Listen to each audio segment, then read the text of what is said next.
You may not realize it, but you are currently funding some dangerous people. They are indoctrinating young minds throughout the West with their resentment-ridden ideology. They have made it their life's mission to undermine Western civilization itself, which they regard as corrupt, oppressive, and patriarchal. If you're a taxpayer, or paying for your kid's liberal arts degree, you're underwriting this gang of nihilists. You're supporting ideologues who claim that all truth is subjective, that all sex differences are socially constructed, and that Western imperialism is the sole source of all third world problems. They are the postmodernists, pushing progressive activism at a college near you. They produce the mobs that violently shut down campus speakers, the language police who enshrine into law use of fabricated gender pronouns, and the deans whose livelihoods depend on madly rooting out discrimination, where little or none exists. Their thinking took hold in Western universities in the 60s and 70s, when the true believers of the radical left became the professors of today.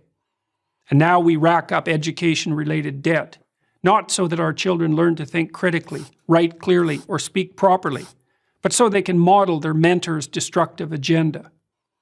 It's now possible to complete an English degree and never encounter Shakespeare, one of those dead white males whose works underlie our society of oppression. To understand and oppose the postmodernists, the ideas by which they orient themselves must be clearly identified. First is their new unholy trinity of diversity, equity, and inclusion. Diversity is defined not by opinion, but by race, ethnicity, or sexual identity. Equity is no longer the laudable goal of equality of opportunity, but the insistence on equality of outcome. And inclusion is the use of identity-based quotas to attain this misconceived state of equity. All the classic rights of the West are to be considered secondary to these new values. Take, for example, freedom of speech, the very pillar of democracy.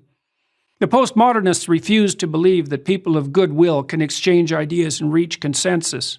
Their world is instead a Hobbesian nightmare of identity groups warring for power.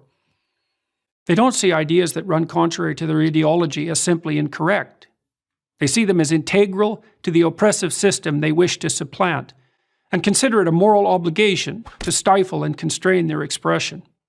Second is rejection of the free market, of the very idea that free voluntary trading benefits everyone. They won't acknowledge that capitalism has lifted up hundreds of millions of people, so they can, for the first time in history, afford food, shelter, clothing, transportation, even entertainment and travel. Those classified as poor in the US, and increasingly everywhere else, are able to meet their basic needs. Meanwhile, in once prosperous Venezuela, until recently the poster child of the campus radicals, the middle class lines up for toilet paper. Third and finally are the politics of identity. Postmodernists don't believe in individuals. You're an exemplar of your race, sex, or sexual preference. You're also either a victim or an oppressor. No wrong can be done by anyone in the former group, and no good by the latter. Such ideas of victimization do nothing but justify the use of power and engender intergroup conflict. All these concepts originated with Karl Marx, the 19th century German philosopher. Marx viewed the world as a gigantic class struggle, the bourgeoisie against the proletariat, the grasping rich against the desperate poor. But wherever his ideas were put into practice, in the Soviet Union, China, Vietnam, and Cambodia, to name just a few, whole economies failed and tens of millions were killed. We fought a decades-long Cold War to stop the spread of those murderous notions. But they're back, in the new guise of identity politics. The corrupt ideas of the postmodern neo-Marxists should be consigned to the dustbin of history.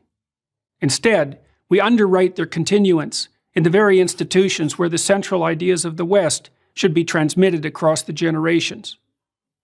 Unless we stop, postmodernism will do to America and the entire Western world what it's already done to its universities. I'm Jordan Peterson, professor of psychology at the University of Toronto, for Prager University.